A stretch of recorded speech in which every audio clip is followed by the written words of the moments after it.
boa tarde a todos e a todas. Vamos então abrir o nosso ciclo de seminários deste ano letivo, com mais uma palestra seguida de conversa e uma política. E de facto acho que não poderíamos abrir de uma forma mais honrosa com a presença hoje do professor filósofo José Gil, que acedeu a vir conversar um bocadinho connosco no âmbito do nosso projeto Narrativa e Medicina e deste nosso ciclo de palestras, e temos de facto prazer, uma honra enorme em recebê-lo aqui, em poder ouvi-lo com uma comunicação cujo tipo extremamente aliciante, a comunicação dos corpos, e como esta tarefa um bocadinho ingrata de o apresentar uma breve nota biográfica e moderar também esta sessão. E, portanto, vou começar por fazer essa breve apresentação, se me permitir. Então, apesar de dispensar apresentações, uma referência também muito presente nos nossos trabalhos e nas nossas próprias nas reflexões que temos desenvolvido no âmbito dos nossos trabalhos aqui no projeto. Ora bem, então, o professor José Gil estudou matemática na Faculdade de Ciências da Universidade de Lisboa, antes de prosseguir os seus estudos e uma parte da sua vida, como sabemos, em França. Licenciou-se aí em Filosofia pela Universidade de Paris, em 1968, e um ano depois obteve o grau de mestre com uma tese sobre a moral de Immanuel Kant. Iniciou a sua carreira como professor, muito antes disso, no ensino secundário, e escreveu sobre antropologia e poder na Córsega. Veio a trabalhar com Gilles Deleuze, de quem é considerado um dos mais destacados discípulos. Tem imensas obras publicadas, imensas e substanciais, e vou só referir 3 títulos absolutamente incontornáveis. Um deles é Corpo, Espaço e Poder, 1978, Metamorfoses do Corpo, 97, e Cansaço, Tédio e Desassossego, 2013, ou ainda Pulsações, 2014. Se escolhemos estas é porque nos pareceu que iam mais ao encontro também da temática ou da problemática que faz a gentileza de desenvolver aqui com uma palestra que tem por título A Comunicação dos Corpos. Muito obrigada pela sua presença e tenho, portanto, a palavra. Muito obrigado eu, e agradeço muito, em especial à professora Fernandes, e o prazer estar aqui.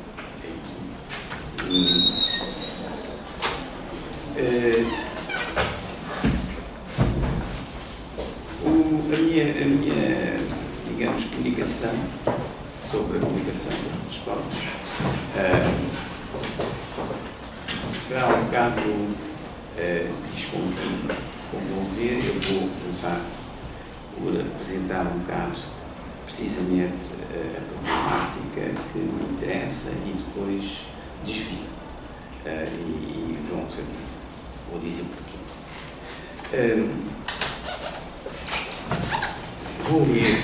Vou ler, dada às vezes a complexidade das noções, etc.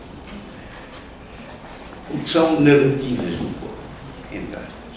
Aquelas em que o corpo escreve quer dizer, produz os signos de que a narrativa é composta, como na dança, no mimo, mas em toda outra expressão corporal, como se diz, comum e cotidiana. A cada instante nós interpretamos os signos que o corpo emite e que captamos diretamente sob a linguagem, por assim dizer.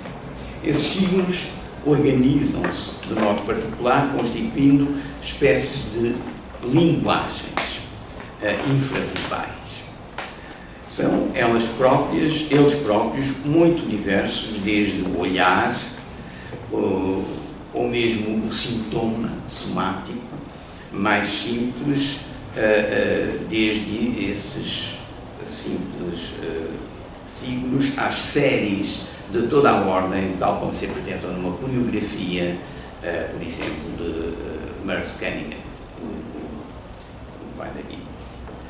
Para compreendermos as diferentes gramáticas dessas linguagens, precisaríamos de uma classificação, quer dizer, uma semiótica desses signos, porque há outras, não é? De semióticas do verso, por exemplo. E não o temos. Por outro lado, ler qualquer linguagem de signos verbais implica poder traduzi-los. Haveria que estudar o que significa aqui traduzir.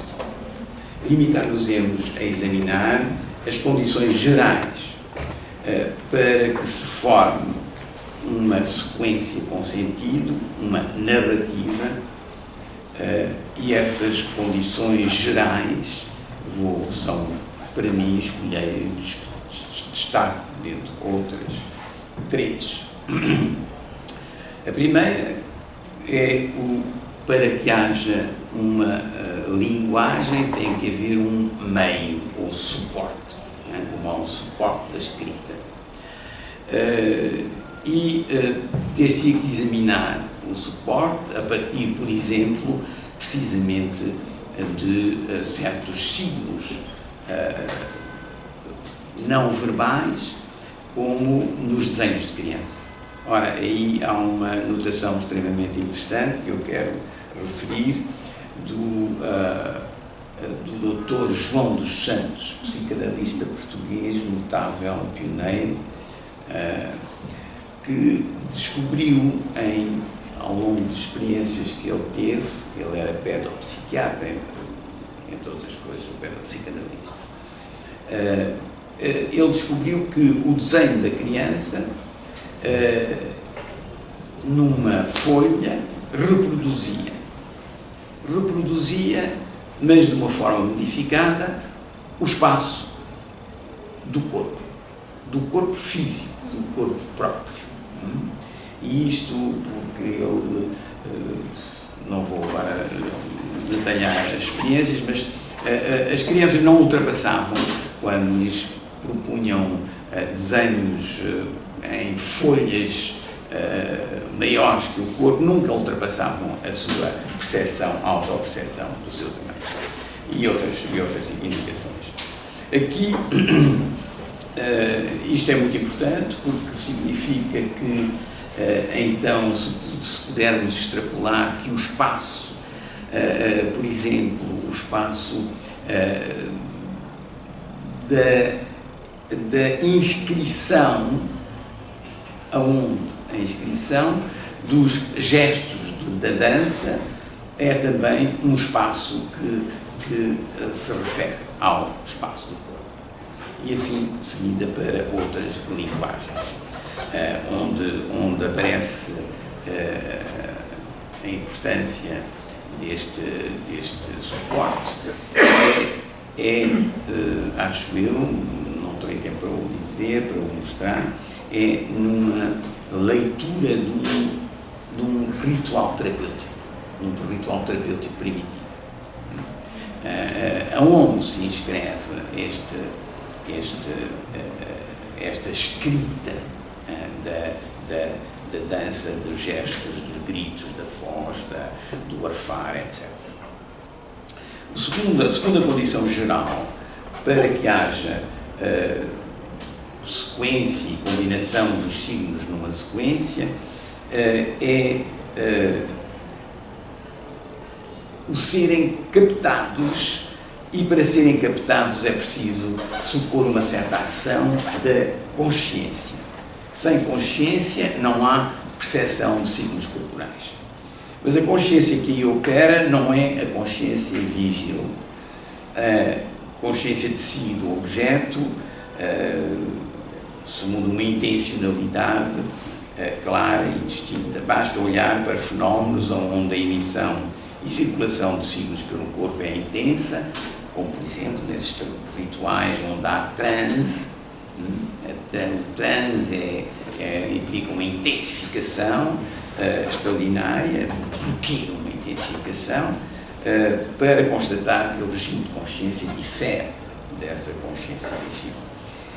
Nós poderíamos, e falaremos imediatamente, depois veremos que não é assim, poderíamos imediatamente dizer que o regime de consciência que aí se manifesta, que aí se ocorre, é crepuscular, é subliminar. Isso não interessa, nós vamos ver. É verdade que é subliminar, não temos uma consciência crepuscular, mas não é isso que a caracteriza, esse regime de consciência. No entanto, esse regime de consciência é o que permite a emissão e a captação de signos corporais, favorece extraordinariamente essa emissão e essa captação. Isto implica uma relação, nós veremos, com o inconsciente. Qualquer coisa aí se exprime que é permitido por esse regime, por esse crepúsculo, digamos assim. A terceira condição geral para que haja essa combinação de signos infraverbais é que eles sejam captados de uma maneira particular, numa espécie de comunicação própria, não só por uma consciência, esta condição deriva quase da segunda, por uma consciência crepuscular, entre aspas, mas mais do que isso, é captada por um outro inconsciente. Quando há emissão de signos infraverbais, há uma solicitação do inconsciente do outro. E que inconsciente? Um inconsciente que implica o corpo. Podemos chamá-lo provisoriamente do inconsciente do corpo.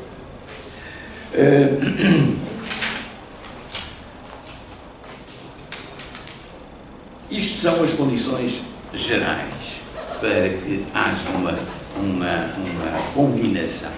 Depois, interessa saber como combinar, não é? E isso é o que interessa precisamente às várias semióticas, como é que se organizam os signos infraverbais ou corporais. Consciência crepuscular, eu prefiro chamar-lhe consciência do corpo. Mas já vamos ver porquê. Primeiro, consciência do corpo não significa uma consciência que se toma do corpo próprio. Não é a consciência de um órgão quando ele se faz sentir na dor ou no prazer, nem mais geralmente a consciência das localizações das sensações, problema que tanto preocupou o Husserl. Não nos interrogamos sobre a questão de saber como uma instância psíquica, incorporal, não espacial, como uma sensação se pode espacializar num corpo sensível, que era o corpo da fenomenologia husserliana. Nós aqui afastamos deliberadamente da ideia de corpo de Husserl e de consciência intencional. Há que considerar a consciência com uma natureza paradoxal, sempre em estreita imbricação com o corpo, como vamos ver, ela atravessa os estados de maior intimidade, mistura, osmose com o mesmo corpo. Mas pode também dele afastar-se ao ponto de parecer entrar em ruptura, separar-se, abandoná-lo, como se de um elemento estrangeiro se tratasse, que a consciência deixe de habitar um corpo, é uma experiência comum da ordem da psicose. Consciência do corpo significa, assim, uma espécie de avesso da intencionalidade. Por exemplo, não se tem consciência do corpo como se a tem de um objeto percepcionado. Aqui toda a consciência não é consciência de. O objeto não surge em carne e osso diante do sujeito. Pelo contrário, a consciência do corpo é, antes de mais, o que poderíamos chamar de impregnação da consciência pelo corpo. O que é que isto significa? Numa série de casos, comecemos por exemplos, numa série de casos bem conhecidos, desde a experiência do bailarino que sente a energia fluir através dos membros e os movimentos da consciência acompanhá-los, até estados vegetativos induzidos por drogas, a consciência aparece como um meio ou atmosfera suscetível de ser invadida, captada, ocupada por texturas finíssimas que a obscurecem e que vêm dos movimentos do corpo. Em múltiplos estados triviais de consciência do corpo, como no cansaço extremo, na insónia, no acordar prolongado, um dos efeitos mais visíveis é o abaixamento do limiar da consciência clara. Não é, no entanto, este o traço característico da consciência do corpo. É preciso defini-la não à maneira da fenomenologia, mesmo numa fenomenologia do corpo como a de Merleau-Ponty, não como o que visa o sentido do objeto na percepção, por exemplo, mas como uma instância de recepção de forças do mundo graças ao corpo. E assim uma instância de devir as formas, as intensidades e o sentido desse mesmo mundo. A impregnação da consciência pelos movimentos do corpo é própria da natureza da consciência. A descrição clássica da consciência, por exemplo, como na tomada de consciência do objeto diferenciando do sujeito, implica, curiosamente, essa mesma impregnação. De duas maneiras. Primeiro, não haveria tomada de consciência se esta não desposasse de uma maneira ou de outra o objeto em questão. Ora, desposar vale como uma metáfora que recobre processos precisos de cognição e contágio, entre as quais a captação das formas e das forças que animam o objeto. Há sempre uma projeção, que é a palavra habitual, das forças próprias no objeto. O objeto é animado. O animismo é uma característica não só infantil, mas adulta, se bem que nós tenhamos completamente obliterado, quer dizer, neutralizado. Mas um artista vê um objeto animado. E, portanto, isso é a condição. Aliás, há toda uma referência, um texto de René Thom sobre a percepção como a necessidade de plasmar o sujeito na forma. Isto aqui não é bem na forma, é na força que tem uma relação com a forma. Portanto, como é que a consciência capta essas características objetais? Fazendo as suas. Opera-se primeiro a impregnação da consciência pelo corpo, em seguida este último entra em conexão com o mundo exterior, o que significa que passa a coincidir com as forças do objeto. O corpo inicia um devir objeto, quer dizer, cria-se uma zona em que o corpo e o objeto são já não distintos, transferindo o corpo ao objeto certos dos seus traços e reciprocamente certas propriedades do objeto transmitem-se ao corpo. Isto é muito claro, mais uma vez, nos jogos de criança, Winnicott, então bem escreveu, mas também na arte e na maneira como se imediatamente um pintor capta um objeto. Em segundo lugar, a consciência,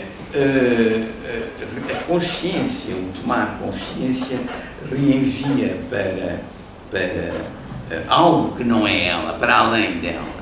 O que é que significa tomar consciência? Eu tomo consciência de repente, que estou no meio de uma floresta ou estou no meio de uma planície. Tomar consciência, o que é que significa? Evidentemente que significa que eu me apercebo que certas coisas, objetos, seres estão, como diria Merleau-Ponty, na paisagem, mas mais do que isso e fundamentalmente, tomar consciência é situar-se relativamente a. E situar a paisagem relativamente ao corpo. O que significa pressupor, vamos ver o que significa este pressupor um mapa que não é imediatamente dado conscientemente ou uma rede das relações possíveis do corpo e dos objetos. E especificamente dos objetos em relação ao corpo. E isto num movimento virtual do corpo em toda a paisagem, por toda a paisagem. Tomar consciência é, portanto, reenviar a consciência, quer dizer, aquilo de que se toma consciência intencional, esta coisa, aquela coisa, eu estou aqui, eu situo-me ali, reenviar todos esses objetos, essas imagens, a uma rede implícita, a um mapa implícito. E este implícito não é consciente.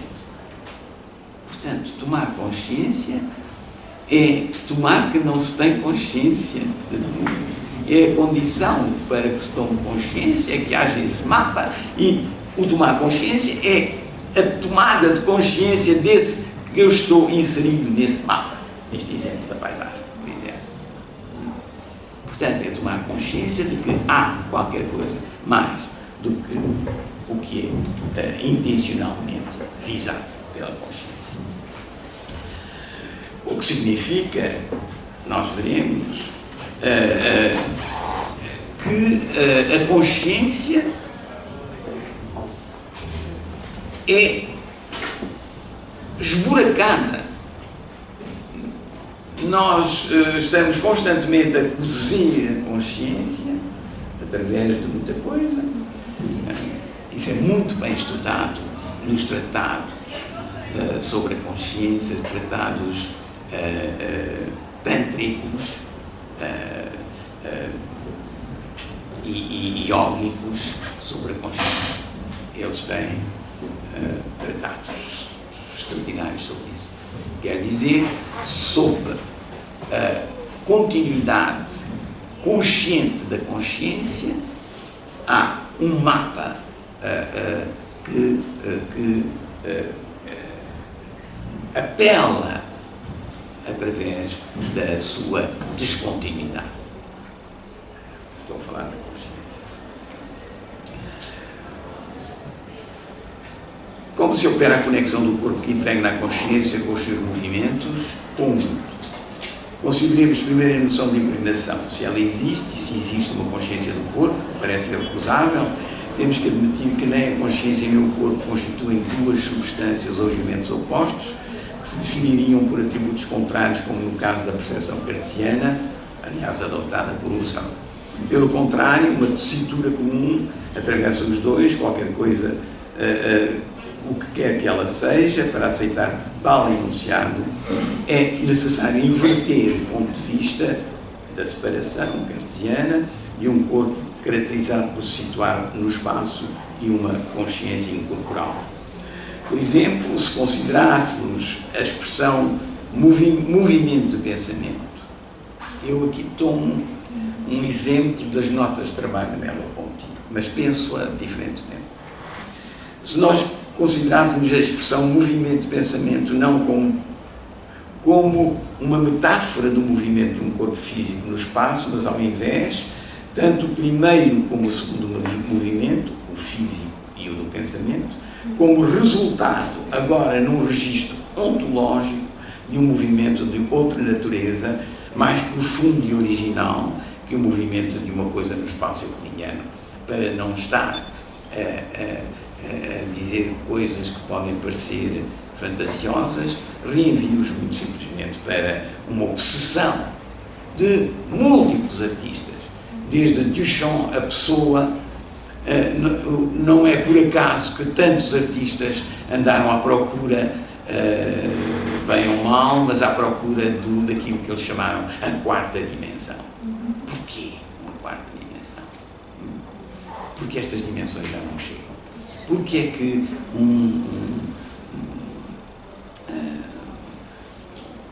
não era o Picasso, era o Matisse?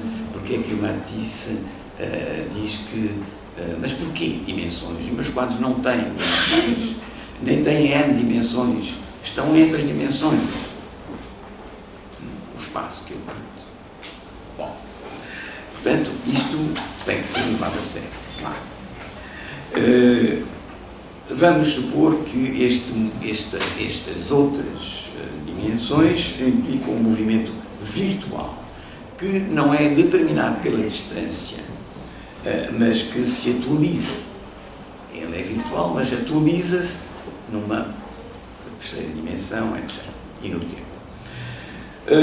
Compreenderíamos então que o pensamento move-se realmente, porque se movia já no espaço virtual. Aí não se define por parâmetros físicos, porque estes são virtualmente indeterminados, nem ele é determinado por não sei que fatores espirituais ou inteligíveis.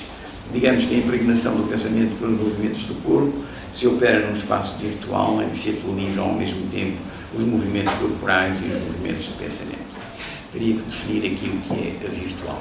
Isto aqui pode parecer uma escapatória, eu de repente pego no conceito virtual e digo, bem, isto é o que resolve o problema da disjunção das duas substâncias, não é? Mas vamos tomá-lo como provisório.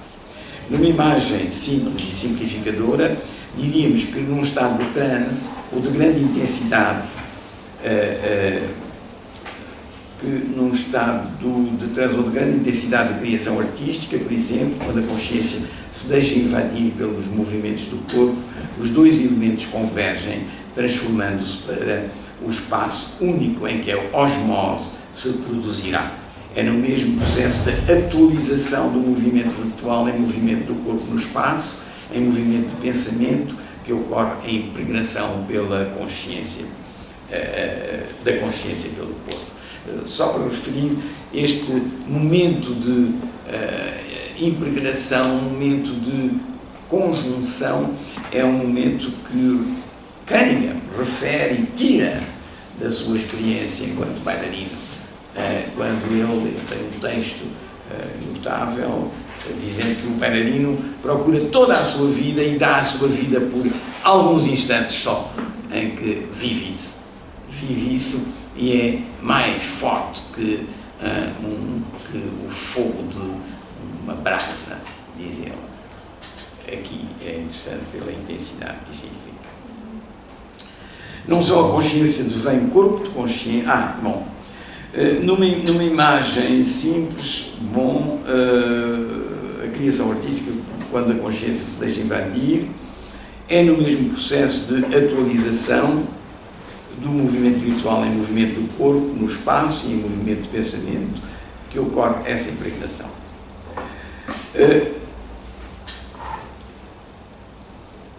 Então nós podemos dizer que qualquer coisa da ordem da consciência vai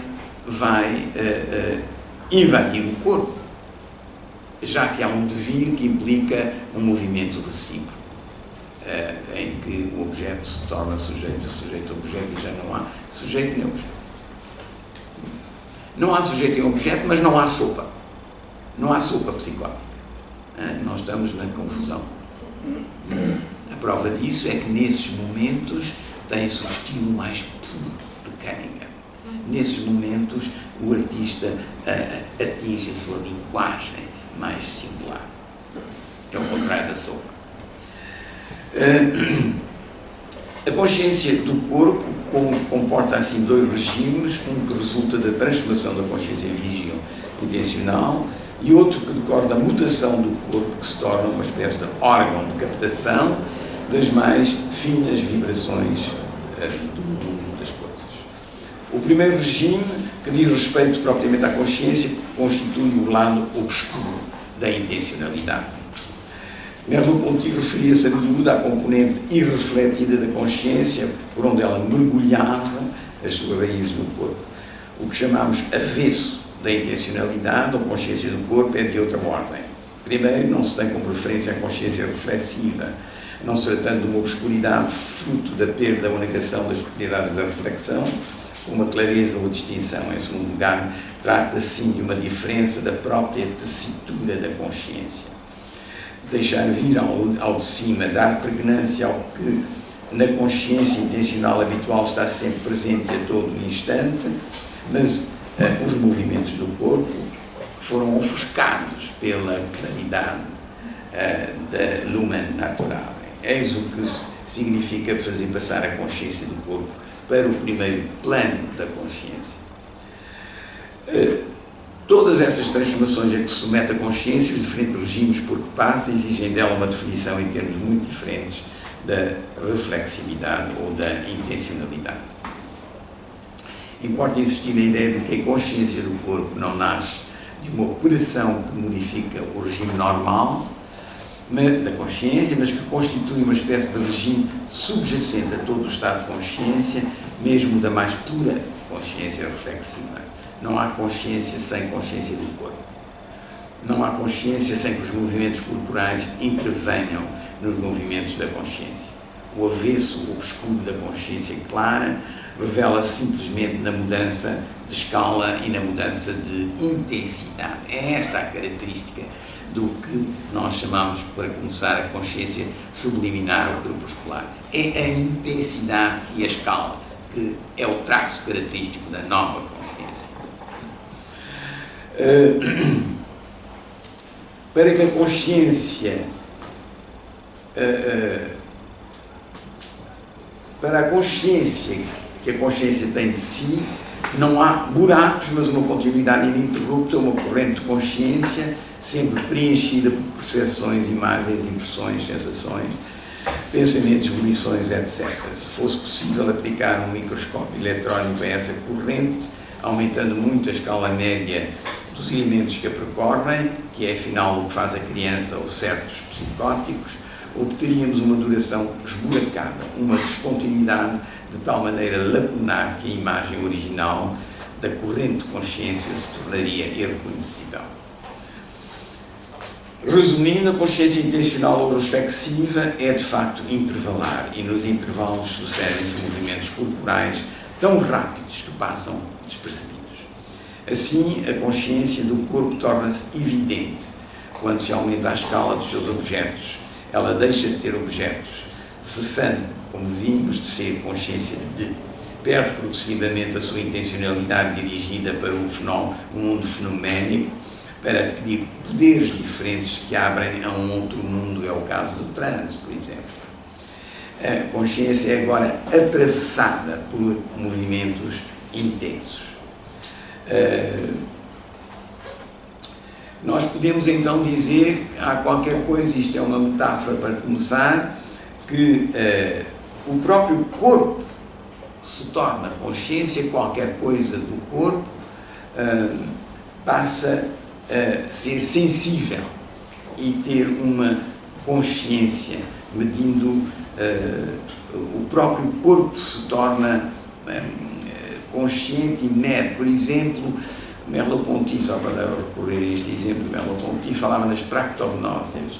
Practognósia é um gesto em que eu não tenho que calcular, mas que é imediatamente certo. Eu tenho um cachimbo, eu não vou calcular a geometria necessária, do espaço necessário ao meu braço para vir ter com a mão com a mesma coisa. E isto é uma practognose, é um conhecimento prático imediato.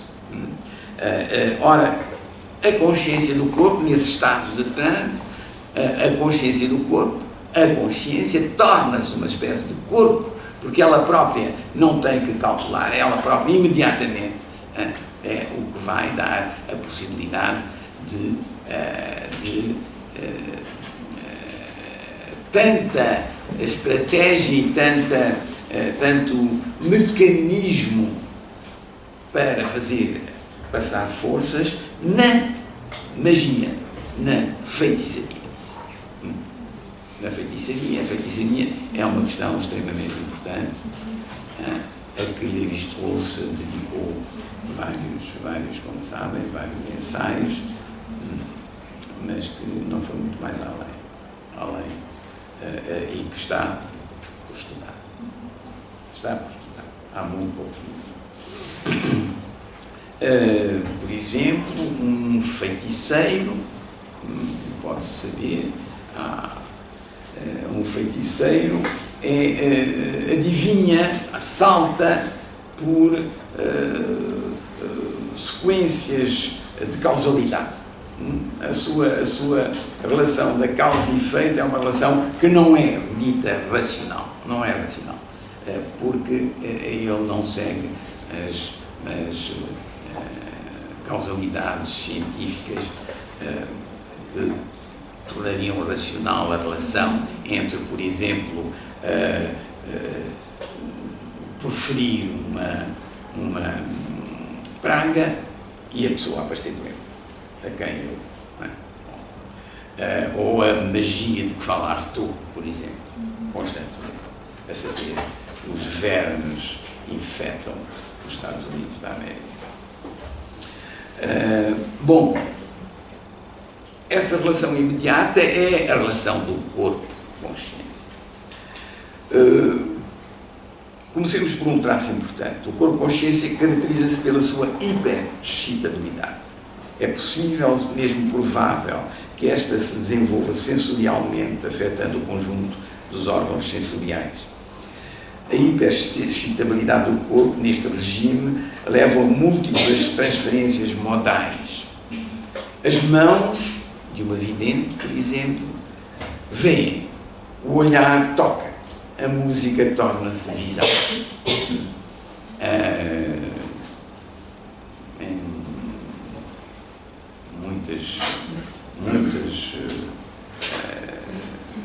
textos de origem mágica, iniciática, etc., nós temos corpos, como, por exemplo, estou a lembrar de um papiro do Sudão, um corpo em que os ombros, os cotovelos, os joelhos, os pés, etc., são olhos. O corpo vê de parte inteira. Estou-me a lembrar de a Ode Marítima de Fernando Pessoa, em que Fernando Pessoa diz corta-me em pedaços e depois diz os meus pedaços conscientes flutuam no mar. Cada pedaço é consciente, cada pedaço, e isso tem um sentido. Estas modificações modais da excitação sensorial a estas modificações subjaz uma dupla transformação do corpo sensível, torna-se capaz de captar as sensações insensíveis, as pequenas percepções, para empregar os termos de Leibniz, dos outros corpos. Como veremos, este novo poder do corpo corresponde ao mesmo poder da consciência do corpo, tornada corpo de consciência, mas também aqui se trata de uma questão de escala. O corpo-consciência está presente desde sempre no corpo comum ou corpo empírico, mas adormecido ou enterrado pelas funções macrosensoriais deste último. A segunda transformação diz respeito à relação consciência-inconsciente. O corpo-consciência hipersensível pode entrar imediatamente em contacto com outros corpos. Digamos que se abre a outros corpos, conectando-se com movimentos do seu inconsciente. A osmose ou comunicação realiza-se entre dois ou mais inconscientes, é o que aparece na transferência psicótica, como mostraram Harold Searles, para falar nestes, François Dolto, François Davoine e tantos outros psiquiatras. E como existe sempre um substrato deste tipo de transferências na transferência analítica, como mostra Fedida, esta entra também no campo operativo do corpo-consciência. Os fenómenos que nós sabemos, não é? A comunicação inconsciente opera-se por osmose ou contágio. É também o que existe, ocorre no imediatamente visível no contacto de improvisação de Steve Baxter, na dança. É no campo dos fenómenos mágicos, da adivinhação, da influência à distância, de telepatia, etc., que a noção de corpo-consciência pode trazer uma outra inteligibilidade. E nós aqui temos sinais muito particulares. Estes fenómenos, tão mal estudados pela antropologia, são de natureza semelhante à transferência psicótica. Certas correntes psicanalíticas, como as de Maria Torok e Nicolas Abraham, trabalham factos clínicos que anteriormente e ainda hoje se atribuem à magia. Refiro ao impensado genealógico, à glossolalia, etc. Somos assim levados a uma concepção do inconsciente muito diferente da que Freud elaborou, é tudo aquilo a que ele chamava o oculto e que o interessava prodigiosamente. Certamente por não encontrar na sua metapsicologia como explicar, e que obriga a repensar o inconsciente. Fenómenos que, afinal, não são ocultos senão por serem ocultados. Ocorrem a cada instante da vida cotidiana mais trivial. Só faço um salto enorme para mostrar que isto tem o seu interesse. Por exemplo, há que contar na epistemologia da noção de força física com a força mágica e o que se tirou da força mágica para que a força física fosse inaugurada e racionalizada. A força da ciência física dinâmica.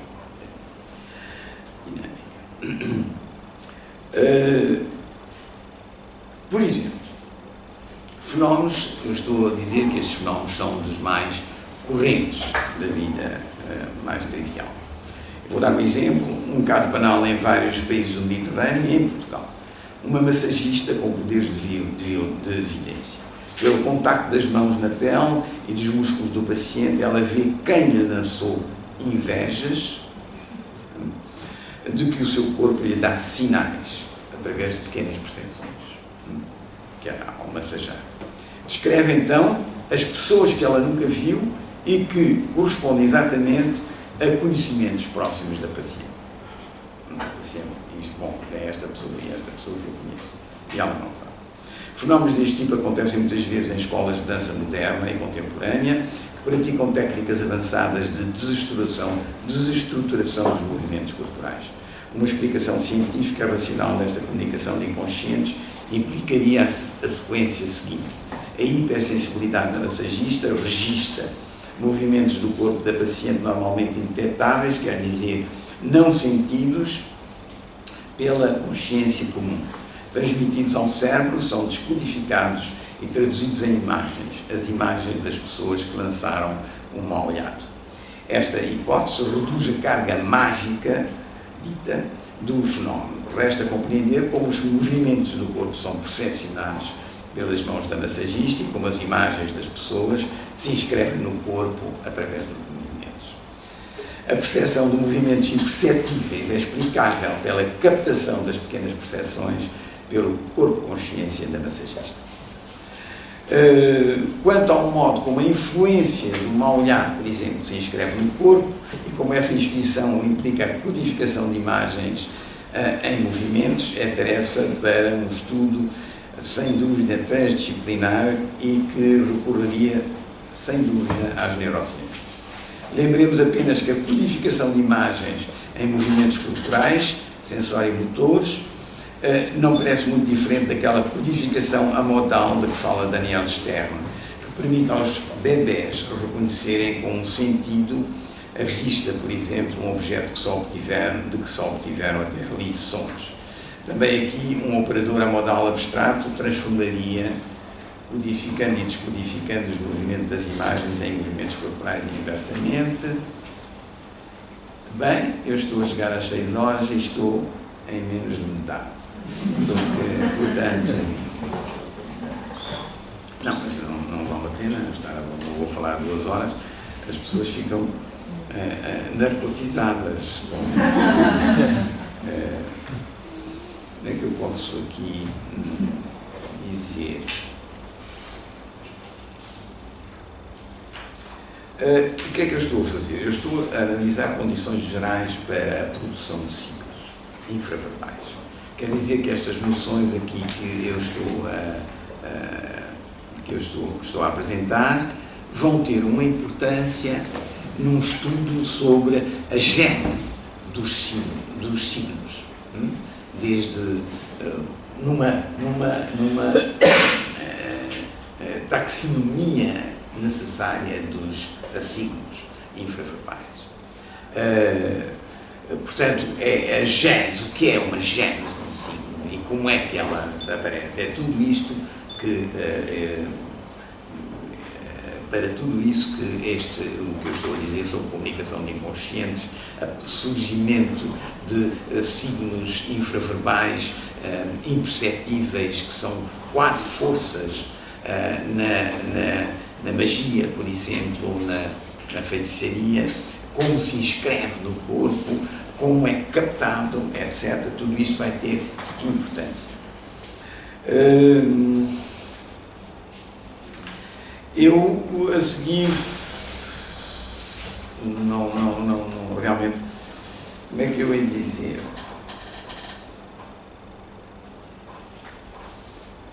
A seguir eu faço uma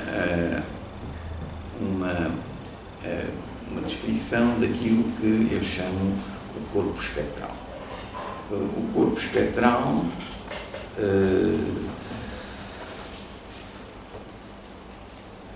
o que é que eu poderia...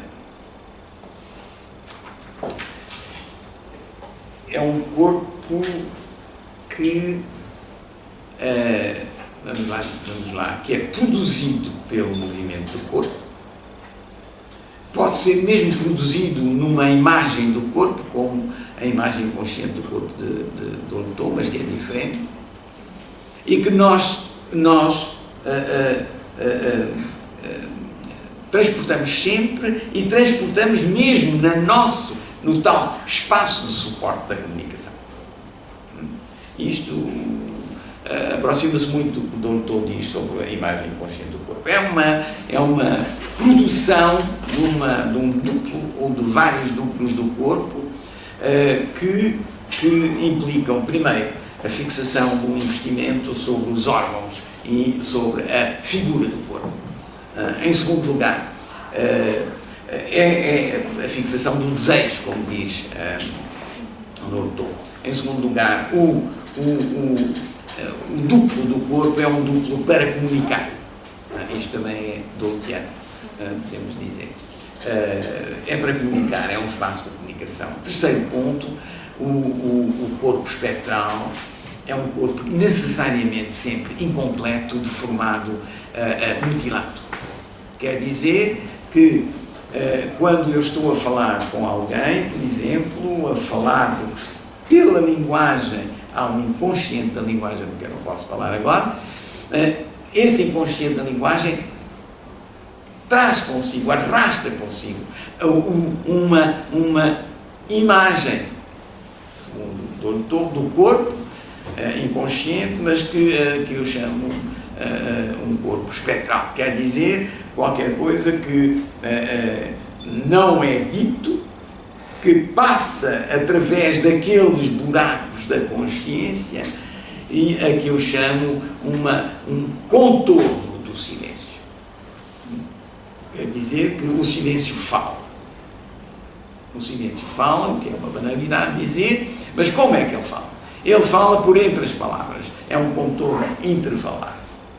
E esse contorno do silêncio pode tomar a figura de um corpo espectral. E quer dizer, eu posso estar a falar com alguém que tem 3 pernas no corpo espectral, a quem falta o braço esquerdo. E depois vamos pela psicanálise, vamos ver que o braço esquerdo é uma relação de fratria com o irmão, que não sei o quê, etc, etc. E, portanto, falta-lhe o braço esquerdo, porque o outro tem o braço esquerdo, tirou-lhe o braço esquerdo. E eu estou a falar com quem? Alguém a quem falta o braço esquerdo. Ou a quem falta o desejo de se ver. Isto então, vê-se logo, é o tal pequena percepção. E como é que ela vem, a pequena percepção deste corpo espectral? Mais uma vez, pelo contorno do intervalo. O em redor, não o redor. Bom, quer dizer que o corpo espectral é sempre é sempre monstruoso, é sempre mutilado, deformado, etc. É o corpo espectral que interfere imediatamente, e nós teríamos aqui que ver precisamente aquilo de que eu me referi, a cripta do Torok, que tem a ver com isso, com um desejo que não é dito imediatamente. Nós podemos ver em figuras como as figuras que estão inscritas nesse silêncio, no barulho intenso de um orador, por exemplo, de um Hitler. Já há estudos que se fizeram sobre o que Hitler canalizava nos seus, e que não está na mensagem. É um outro signo, um outro tipo. Bom, eu estou aqui a resumir para ver... enfim, depois eu terminava, vou terminar com isto, terminava a falar da expressividade. Nós dizemos que um corpo exprime-se, e aí temos o corpo clínico, as semióticas dos séculos XVI e XVII são esses símbolos do corpo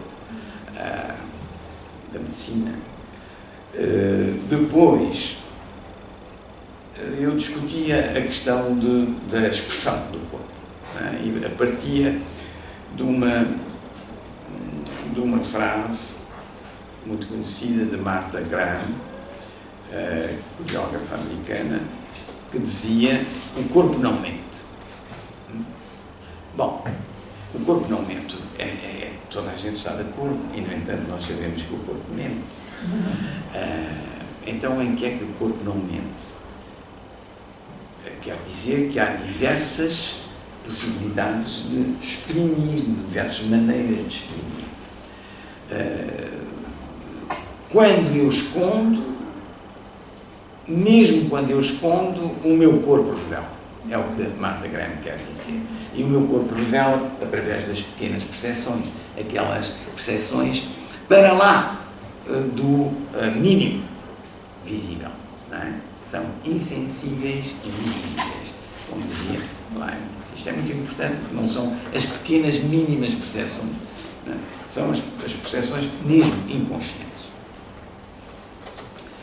Bom, ora, se há duas maneiras de exprimir uma expressão que esconde, e uma do que esconde, e uma expressão do que não esconde, o que faz a diferença de um e outro?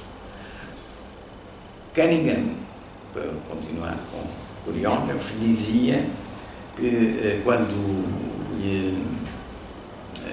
criticavam por ele ter uma coreografia abstrata, a sua dança era abstrata, ele não queria exprimir nada, contrariamente a Graham, ele não queria exprimir um conteúdo, um sentido, ele exprimia a gramática, como ele dizia. Ele não exprime a mensagem, exprime a gramática do corpo, a gramática dos gestos. Quer dizer, ele foi o pioneiro da dança abstrata, dita abstrata. Ora, quando lhe diziam, bem, mas você faz dança abstrata, mas que é isto? Não se exprime? Bom, e ele dizia, mas ouça, eu exprimo. De qualquer maneira, o corpo exprime. Quer dizer, mesmo quando eu faço, não penso em conteúdos significativos, de significado, eu estou a exprimir qualquer coisa. E isto leva-nos a compreender o que diz Martha Graham e a uma outra ideia do corpo que é preciso ter. É que o corpo tem a vocação interna de expressão. Ele é atravessado por um movimento de par e de outra, atravessado por uma vocação à expressão. Como uma esponja inteira que se exprime, sempre. E isto então faz do corpo um emissor privilegiado de sinais e de signos. Eu entendo aqui signo à maneira de muitos filósofos, sobretudo franceses. O signo não é a significação. A significação é proposicional. O signo, não. O signo tem um sentido para lá da proposição e, portanto, da linguagem. E é nesse sentido que o estudo dos signos e uma semiologia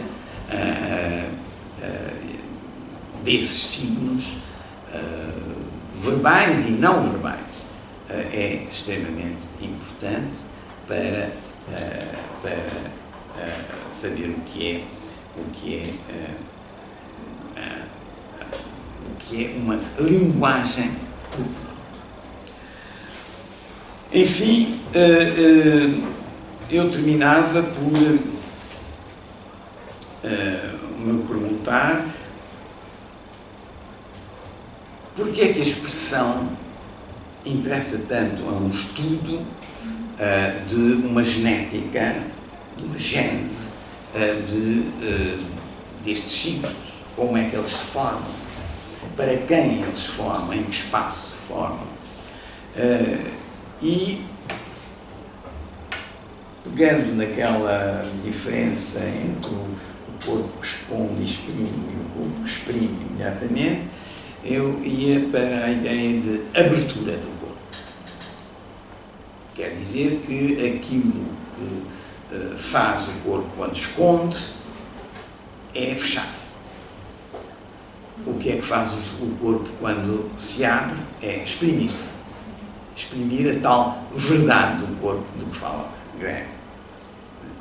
Diretamente, no caso de não esconder, diretamente. E então analisava o que é que significa a abertura do corpo e, para isso, eu levava e ia buscar a ideia de atravessar do corpo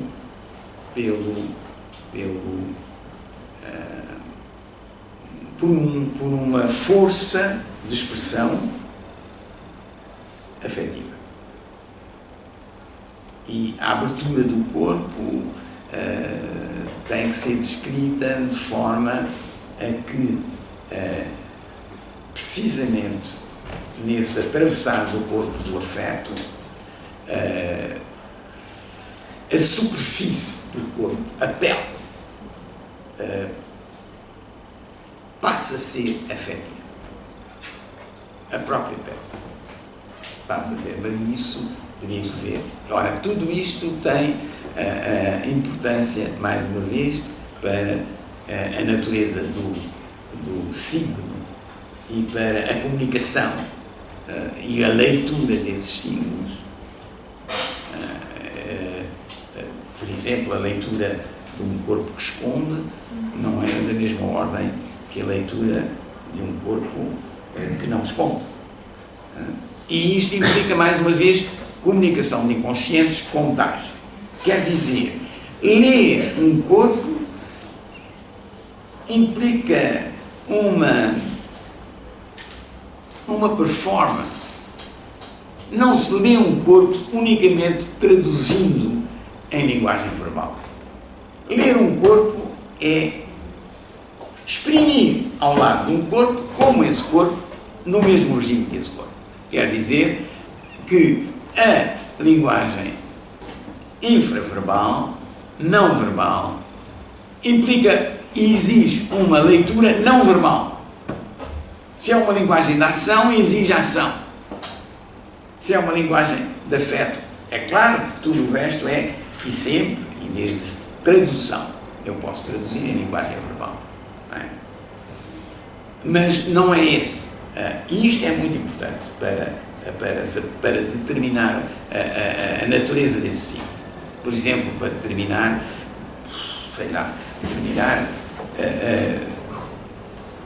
as imagens do sonho. Por exemplo, as imagens do sonho. Por exemplo, as imagens plásticas.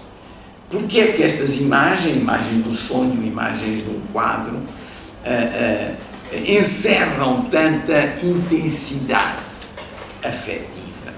Ou podem encerrar? O que é que significa encerrar? Vamos então descrever a natureza de um signo a partir de um afeto. E então temos que examinar o que é o afeto. E aqui as coisas complicam-se. Porque o afeto não é necessariamente o qualitativo. Bom, o afeto é também uma extração, uma abstração, que leva a uma condensação de forças. Eu paro aqui porque agora já estou a ser demasiado enigmático. Bem, peço desculpa, realmente não sei se foi um bocado inteligível o que eu disse, totalmente inacabado, uma espécie de corpo espectral do que eu queria dizer.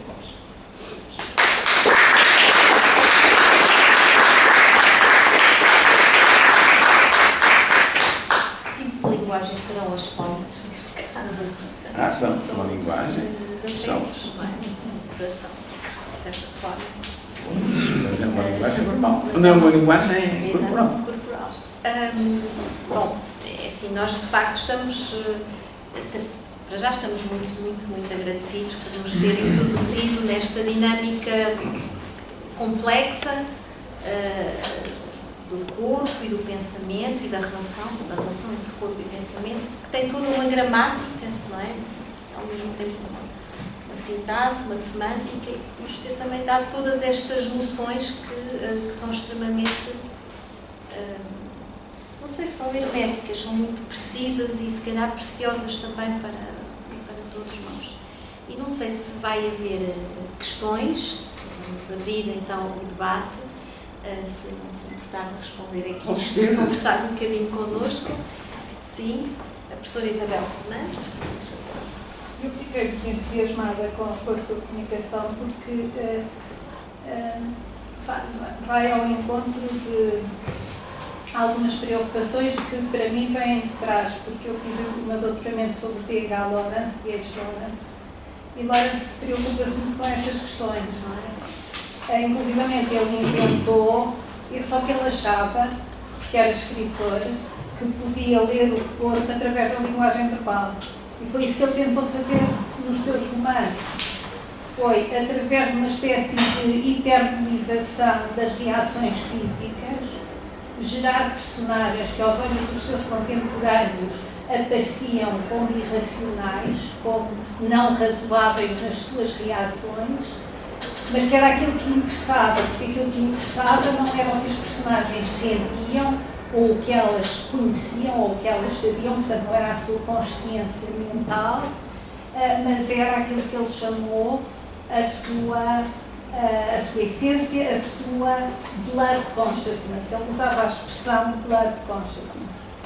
E, portanto, eu acho que estamos, ou seja, ele estava a tentar, no fundo, através dessa hiperbolização das reações físicas e das respostas que eu, à falta de melhor termo, direi quase intuitivas a esses sinais de corpo que vinham das outras personagens. Ele estava a tentar iluminar esta área tão obscura que nos trouxe aqui, mas tão importante. E, portanto, eu fiquei entusiasmadíssima. Não tenho propriamente uma pergunta, mas queria agradecer-lhe imenso por me ter feito revisitar as minhas interrogações e o meu interesse do escritor, que sei que também interessava a gente das. Pois, muito obrigado. Eu aproveito a sua intervenção para referir uma coisa, um fenómeno que eu não referi de todo e que é importantíssimo. É o facto de que a linguagem, ela própria, está impregnada de não verbal. Não é? Nós sabemos isso. O ritmo é fundamental para fazer passar uma mensagem, modifica o significado da mensagem, a prosódia, a entonação, a voz, tudo isso é importantíssimo como linguagem do corpo. Quer dizer que a linguagem, como toda a gente sabe, mas toda a gente sabe, o difícil é tornar isso rigoroso. Toda a gente sabe que a linguagem não se esgota em conteúdos cognitivos e que tudo que é ali na ordem do afeto vai impregnar o cognitivo. Bom, ter nexos, mecanismos de como isso se faz é que é importante, é que implica esse rigor. Mas isso vai desde o ritmo àquilo que nós poderíamos chamar uma visão, porque não é só o ritmo da frase, ou a voz, ou o timbre, ou etc. Não, tudo isso é importante. Mas é a própria maneira como a linguagem enclausura uma sequência rítmica daquilo que podemos chamar uma visão não da vista, mas uma visão outra, que é qualquer coisa que é estudar. Por exemplo, que há em Fernando Pessoa, nitidamente, de Pessoa tinha uma consciência muito grande. Ele fala disso no livro Desassossego. Eu tenho visões, eu vejo o Cais de Sodré. Ele está ali, naquele momento, a reativar a sua visão do Cais de Sodré através de uma linguagem, através do facto de escrever. Porque ele quando escrevia, pensava continuamente, escrevia ao escrever. Vamos agora dar só porque está completamente ligado, eu queria fazer uma pequena pergunta em relação a Fernando Pessoa, porque me lembrei quando falou que pronto, não há consciência, de si sem a consciência do corpo, falou portanto da criança, falou da practologia, e é verdade, nós de noite não sabemos onde estão os óculos, mas chegamos os óculos e deu o exemplo da feitiçaria. É engraçado porque por exemplo, em Fernando Pessoa, e ele interessou-se tanto por essa área, eu pergunto-me se, no fundo,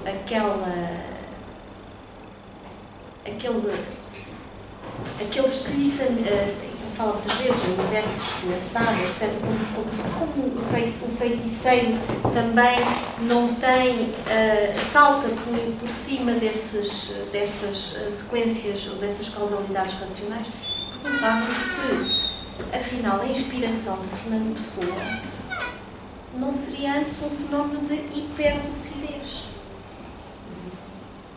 A inspiração? Sim, ou seja, não era inspiração, portanto, não é uma inspiração do espírito, mas é uma inspiração do corpo, é um prolongamento de uma relação. Sim. Está a ver? É muito complexo, a sua pergunta é muito complexa, porque há muitos casos de Pessoa. Não, é complexa relativamente ao Pessoa, porque há muitos casos diferentes. Por exemplo, o Pessoa entrava em relação física, carnal, com Shakespeare, com os poetas de que ele fala. Não é uma relação, e ao mesmo tempo, nessa relação, isso é que é extraordinário, nessa relação de corpo a corpo, porque ele via, ele falava com Shakespeare, falava com Milton, etc. Ele, nessa relação, ele entrava numa como ele diz noutros textos, incorporava e entrava numa relação de forças com ele. Relação de força não quer dizer que seja mais forte, menos forte. Uma relação de força é complexa. Uma relação de força pode ser um roçar entre as duas forças. Não é? Pronto. Dá mais espaço aqui aos que eram o Manuel, o Adelino e depois... Muito obrigado. Eu considero que este tipo de questões para o médico são muito interessantes, mas muito complicadas e muito difíceis. Há poucos dias falava com uma pessoa que estava muito doente, e essa pessoa dizia-me que estava a perder os sentidos, o tacto, a audição e a visão. E a minha pergunta tem a ver com isso. Uma boa parte da experiência, falou da psiquiatria, da pedopsiquiatria, dos santos e dos outros psiquiatras e tal, mas a própria experiência da patologia neurológica mais grosseira, entre aspas, privação de sentidos, perda de sentidos, os princípios do corpo imaginário, autognosia, companheiro imaginário, que as pessoas têm fisicamente, outro está ali ao meu lado e vai comigo a andar. Este tipo de experiências vão muito no sentido de suportar essas suas teorias quanto a mim, de uma maneira bastante evidente. Onde eu julgo que nasce alguma conclusão para mim próprio é na terminologia, porque quando nós falamos de consciência e de perda de consciência, é de facto a questão da visibilidade, por um lado, é por outro lado a questão da consciência de si, da consciência reflexiva, etc. Da consciência fenomenal, da experiência, tudo isso. Ora, muitas vezes o deslize vai para aquilo que nós podemos chamar apreensão, a percepção, outros nomes quaisquer, mas não são estas formas superiores de consciência. Nem é consciência fenomenológica, no sentido são fenómenos inconscientes, de modo geral. E muitos destes fenómenos, como disse, são subliminares, são crepusculares. Portanto, a própria terminologia às vezes torna-se um bocadinho difícil para acompanhar o discurso, o argumento, etc. Quando nós lemos coisas sobre a consciência a nível neurofisiológico, e então a confusão é muitíssimo maior.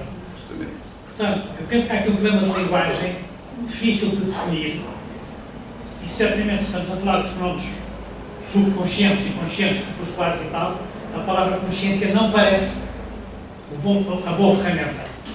Não, eu não estou de acordo e estou de acordo. Estou de acordo até aqui, com tudo o que disse. Porquê? Porque eu próprio, por exemplo, eu falei em regime de consciência. Eu não estou convencido que seja um regime de consciência. Eu estou convencido que há outra coisa, que já não é... O regime de consciência, o que é que significa? Uma consciência que tem vários regimes. Assim como se diz, estados de consciência. Ora, o que se passa no transe, por exemplo, não é um regime de consciência. Não é. Porque aquilo que nós chamamos de consciência tal nuclear já não tem a hegemonia, já não tem a força que de uma série de intensidades que aparecem e que são da ordem afetiva, da ordem que baralham as referências cognitivas, espaço-tempo, etc, etc. Bom, por isso eu estou de acordo. Agora, estou de acordo na dificuldade e na necessidade de... agora é uma questão quase de terminologia, mas terminologia é muito importante para a conceptualização, não é? Não é uma questão pura e simples, artificial. Agora, dizer que a palavra consciência é que já deve ser abandonada... Não diz isso também. Não diz isso. Reserva para os fenómenos da experiência fenomenal, etc. Não... Sim. Isso talvez, não sei. Se eu ouvir uma boa proposta para isso, estou logo de acordo.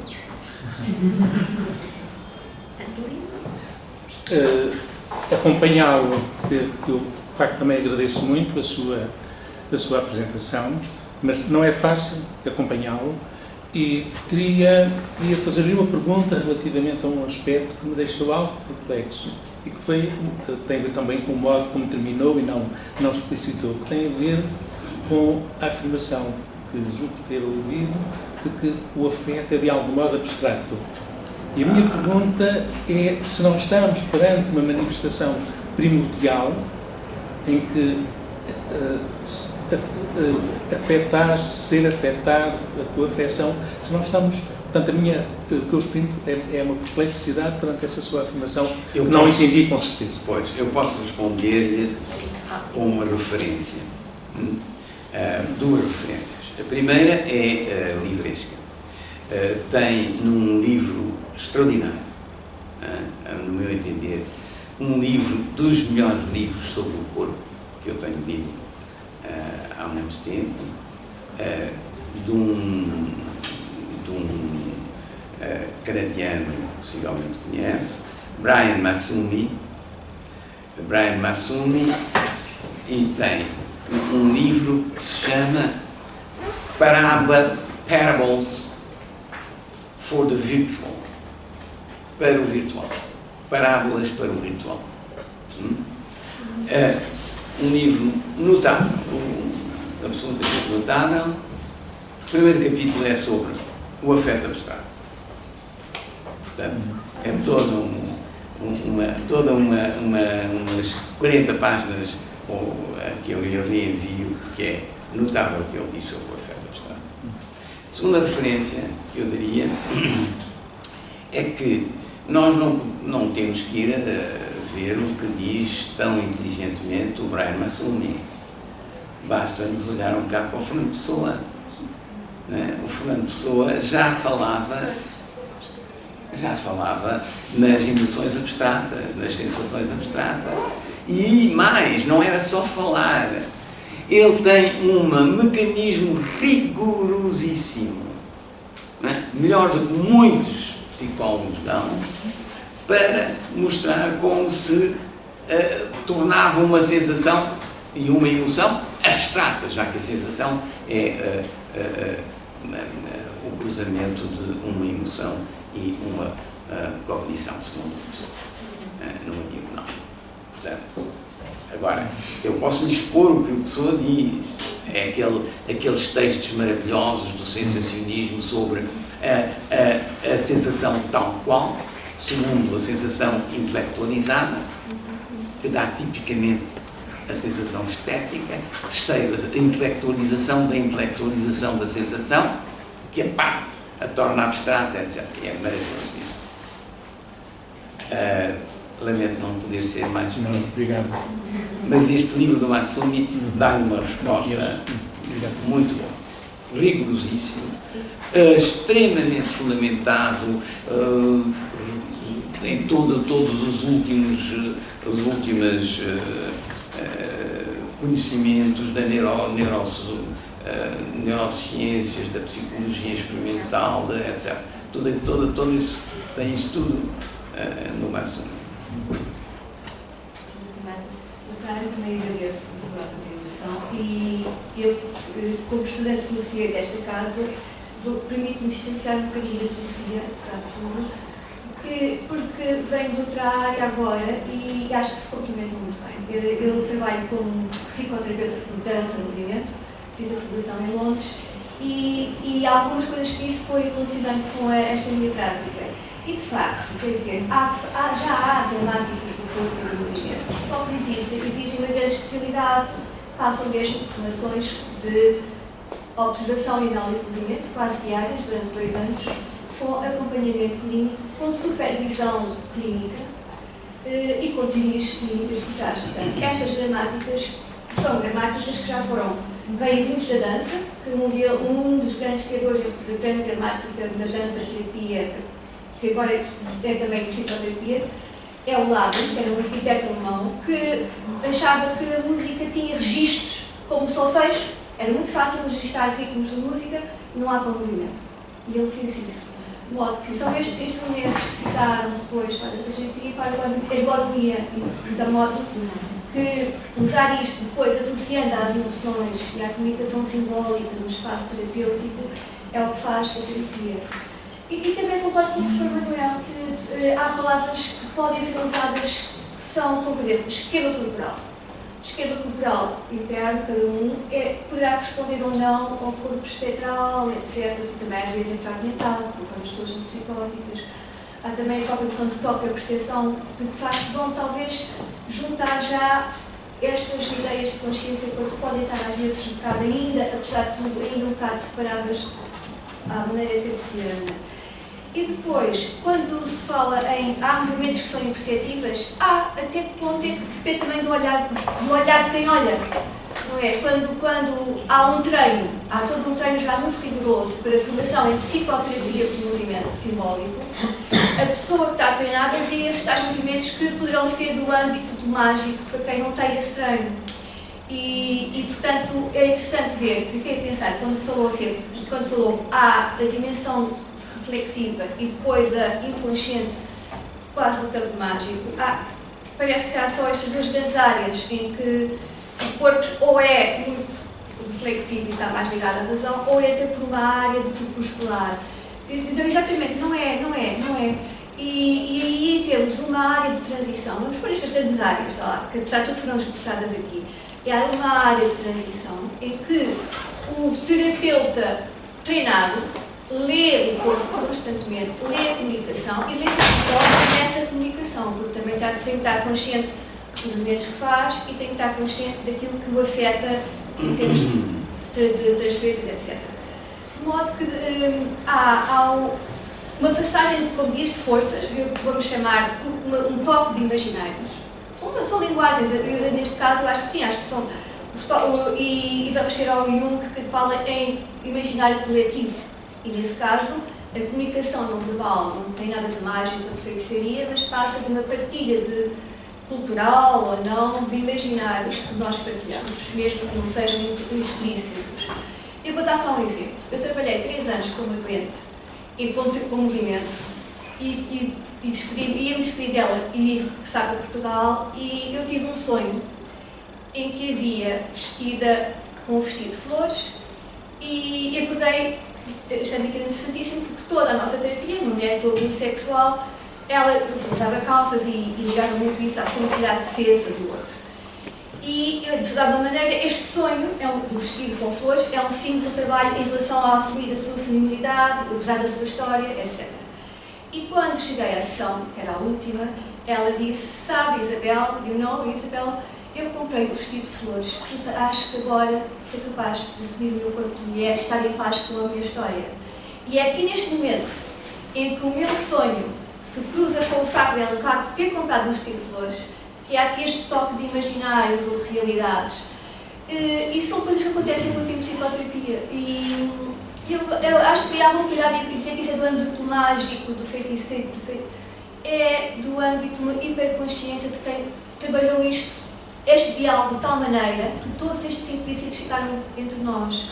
E portanto, eu acho que então vamos pôr uma dimensão aqui, entre esta da reflexão do corpo consciente e do corpo inconsciente, que é esta comunicação de imaginários, mas que implicam muito treino, exatamente porque se nós vamos comunicar com alguém sem essa formação, podemos até fazer mal a alguém, nesse sentido.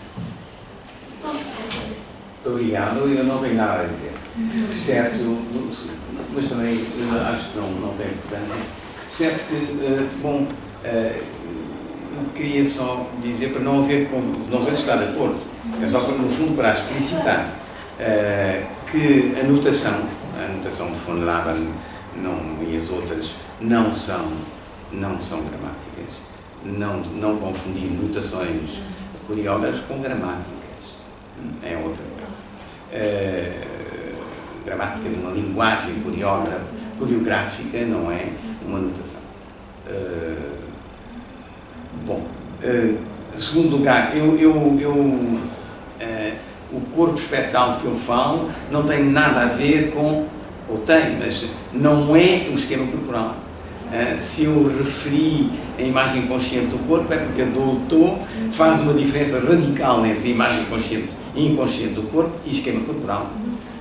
Portanto, eu aproximei-me da imagem consciente e posso dizer porque não vale a pena. Era só para não haver confusões. E pronto, é tudo. Havia mais umas coisas, mas não tem importância. Era só para explicitar sobre depois esses casos de que falou, o seu caso, que é tão interessante. Nós temos imensos casos desses no Searles, no Harold Searles, que conta as suas, durante 10, 15 anos, a sua comunicação com a psicótica nos Estados Unidos, e que as relações telepáticas e os sinais que de repente encontram, está a pensar nisto, eu estou, e estava mesmo, etc. Coisas assim. Isso é constante na terapia de psicose, por transferência psicótica. Eu referi porque a transferência psicótica não é da ordem da transferência neurótica. É outra coisa. Bom, é tudo. Não sei se há mais alguma questão. Só dizer uma coisa. Sim. O Prémio Nobel da Medicina Força. Não, diga. Muito obrigado. Eu sinto aqui um bocado jogado no meio desta assistência tão terapêutica, depois os meus estudos aqui, 800 metros a norte, mas esta temática da imagem do corpo interessa bastante, porque insere, como o professor disse muito bem, muito mais informação do que aquela que as pessoas nos contam e daquela que é facilmente perceptível de uma maneira mais ou menos superficial da parte deles. Fiquei muito curioso, com vontade de estudar um pouco mais aquilo que falou da mistura da consciência sem ser a do corpo com os movimentos que o corpo encerra. E leva-me a pensar se eventualmente isso tem alguma coisa a ver com a autoinformação que as pessoas podem mesmo ter, que decorre de fazerem alguns movimentos do corpo que possam de algum modo influenciar a maneira como elas se percebem a elas próprias. Isto é, já foi aqui falado sobre a dança, mas para haver outros gestos, outras gramáticas, não sei se podem aplicar ou não, do corpo, que poderão eventualmente influenciar de uma maneira positiva ou negativa a maneira como uma pessoa se vê a si própria e como poderá eventualmente até influir no seu próprio comportamento. Não sei se é isso que se falava destas duas consciências do corpo. Também. Temos aqui um campo imenso de ferramentas que as próprias pessoas poderão recorrer a elas próprias através do corpo, da consciência do corpo, que é mais ou menos automática, que depende da vontade de algum modo influenciar a outra consciência que dá a visão mais ampla daquilo que é a vida. É um aspecto, há outros, não é? Esse é um aspecto, sim, senhor. Estamos de acordo. Manuel? Não, eu ia só dizer que o Geraldo teve a ler este programa. O Prémio Nobel da Medicina há 2 anos foram um casal norueguês e um tipo inglês, O'Keefe, e eles chamam-se Lozer, sobre o funcionamento de umas estruturas do nosso cérebro chamado hipocampo. E no hipocampo tem a ver com o rinencéfalo, que é o cérebro primitivo dos répteis. Funciona, entre outras coisas, para guardar memórias antigas, etc., mas sobretudo memórias espaciais. O que eles descobriram é que há um mapa no cérebro, nas estruturas cerebrais, funcionando como uma rede isomorfa do espaço físico onde eles estão, quer com coordenadas, quer com células que indicam o que está para a frente e o que está para trás, os limites do território, tudo e quanto. É uma coisa verdadeiramente impressionante. Portanto, quando falou do mapa e das redes e dos reticulados, são vários mapas, neste caso só para o espaço físico, para o espaço geográfico. E mais, se possas ajudar qualquer coisa ao que disse, é que aquela pergunta que eu fiz, se eu não estou, como é que uma imagem encerra o movimento por si? Não é? Aí está desse resposta, não é? Mas é isso mesmo, o que implica um signo infraverbal. Não, um signo infraverbal não é, pum, assim uma coisa estática, não, aquilo é completo, está sempre a deslocar-se interiormente, etc. Sobre a internet, os estudiantes, por telemóvel, apanham as explicações deles e muito bonitas, muito... Mozart. Muito bem. Ora, não sei se há mais alguma questão, se não, Eu queria só colocar uma coisa. Eu sou brasileira, desculpa, não teria como não deixar de falar dessa questão de pensar o corpo de um ponto de vista até mágico também, né? A nossa cultura tem muito essa dimensão do mágico. E me veio muito quando você falou dessa questão do corpo espectral, que a própria ideia que se traz do devir ajuda muito a pensar essa questão. Porque eu acho que é um conceito que pode servir para pensar o corpo em muitas dimensões, né? Antropológica, médica, psiquiátrica, cultural e estética, né? Enfim, e essa dimensão mágica. Então, assim, como uma sugestão, enfim, pensar nessa ideia de um corpo em devir, que inclusive é um conceito que eu desenvolvi na minha tese de doutorado, que inclusive eu fiz uma parte dela aqui em Portugal, assisti muitas palestras de pessoas que me ajudaram imenso assim, nessa construção dessa tese, e eu usei um pouco essa ideia do corpo cênico em devir, que eu penso que é exatamente esse corpo atravessado por muitas camadas, né, conscientes e inconscientes, e que é muito difícil a gente conseguir puxar uma verdade absoluta, não é verdade no corpo absoluta, né? O corpo está em constante transformação, em constante devir. E eu acho que o mais bonito é a completude, é poder cada área dar um olhar e trazer mais luz a esse corpo para que ele possa cada vez se esconder menos e revelar mais, né? Que é um universo muito mágico e ao mesmo tempo muito concreto, né? Esse corpo, quando eu via a divulgação da palestra, eu pensei, quando você falou dos vários corpos, eu pensei nesse corpo mais denso, mais carnal, né? E que os índios fazem mesmo inscrições, né? E que para a gente seria alguma coisa da ordem do castigo, para eles é algo ritualístico e que o leva para uma outra dimensão, inclusive, né? Então até o corpo mais sutil, né? Esse corpo que é capaz de ter os insights, né? De entrar numa transcendência. Então eu acho que esse conceito do devir, que foi o que eu usei na minha tese, um corpo cênico em devir, porque eu trabalho com teatro e dança, né? Na cena. E cada vez mais eu estou trazendo essa dimensão fantasmagórica, mágica, para o meu trabalho cênico. E eu também estou pensando, refletindo o tempo inteiro essas coisas. E eu também tenho as minhas mágicas, trabalho com umas dimensões mágicas também que estou trazendo para o trabalho. E também não sei muito ainda como, estou nessa busca, nesse caminho, porque não é fácil, muitas vezes a gente sofre alguns estigmas, né, por trazer, de repente, algumas referências que são de outras áreas para um trabalho mais conceitual, acadêmico, né?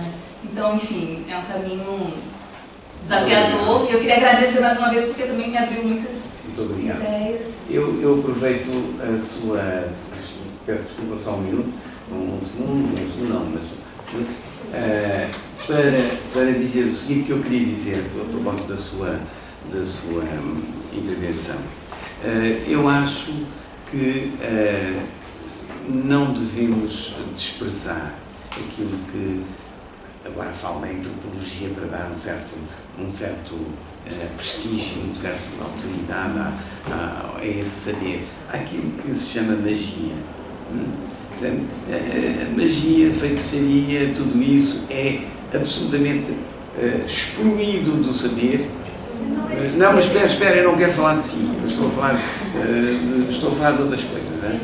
E todo o problema, ora, tem uma dignidade epistemológica extrema, mas não se lhe dá. Tudo o que é da ordem da magia, pum, adeus. Temos racionalistas ferozes, Mas como se dirigiu a mim, mas não. permite Então, só dizer. mas eu ainda não acabei, se me permite, só, eu vou acabar já. Todo o problema, acho eu, e que nos põe em causa a nós próprios e a nossa situação enquanto seres de razão também, é o que fazer com a magia, se a tomamos a sério. E o que é que significa tomar a sério? O que fazer com ela, intelectualmente e não só, filosoficamente. Porque não vamos entrar em coisas de tipo sopa psicótica, não é isso que interessa. Mas interessa do ponto de vista da razão. O que fazer com esses fenómenos, que são irrecusáveis. Vejam o caso de Freud. O Freud escutava casos de magia, de feitiçaria até às 3 da manhã. O Jones já não podia mais, com sono, etc. E ele excitado com aquilo, só queria ouvir. Ele, o grande racionalista, o que não tinha sentimentos oceânicos nem religiosos, o Freud, ficava fora dele, com o culto.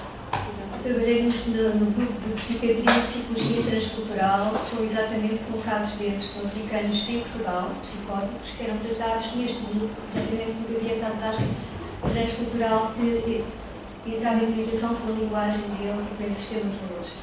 O que eu queria dizer é que, quando tudo se abre, tudo é possível, como psicoterapeuta, eu vejo com alguma apreensão esta apetência do corpo em algumas áreas da sociedade, em geral, e em Europa ocidental, que depois permite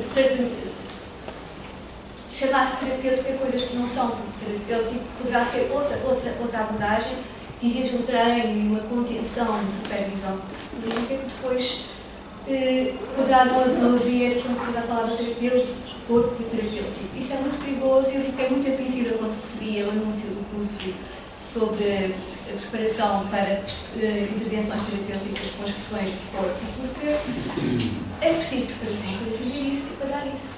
Eu estou a dizer isto neste sentido. Ora bem, há um pequeno ensaio que li recentemente do Merleau-Ponty que se chama A Eficácia Simbólica. É mesmo pequenino e está online, 47 salvos, chama-se Eficácia Tessamburic.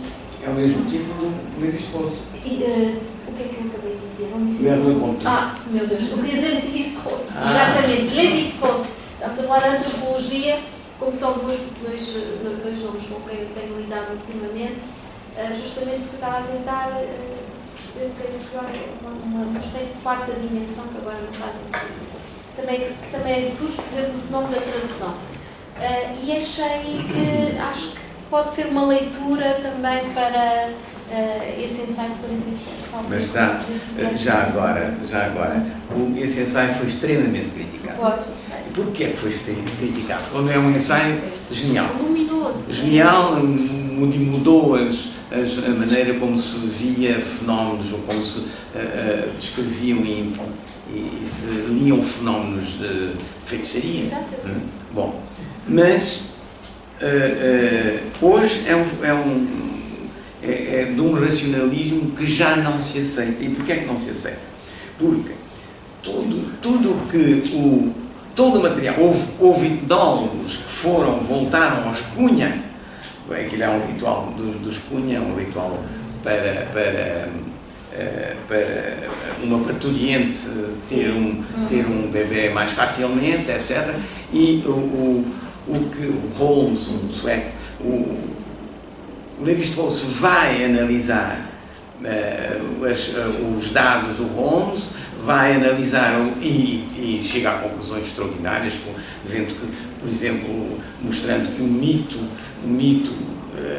de percorrer de um percurso que deve fazer o herói do mito é o percurso do embrião, do bebê, no útero, etc. E que acompanha. Bom, agora, porquê é que ele é criticado? Por não tomar em conta o que muitos outros mais jovens, depois de Lévi-Strauss, foram ao Equador, aos Cunha, ver esse ritual e verificaram que era importantíssimo para esse ritual toda uma série de fenómenos de que o Lévi-Strauss não fala. Não lhe interessa. O que há? A música, as mesinhas que toma, o estado em que fica a parturiente, que é o tal estado de consciência do corpo, que já não é a tal consciência, E nada disso, para a eficácia simbólica, é tomado em conta pelo Lévi-Strauss. E isso é extraordinário, porque tem a ver com toda a nossa conversa. Não é? É um belíssimo fundador de ensaio sobre esses temas da feitiçaria, mas peca por hiperracionalismo. Não é? Num homem que é um dos génios da antropologia. Muito obrigada. Obrigado. Bem-aja, muito bem-aja. Muito obrigada a todos.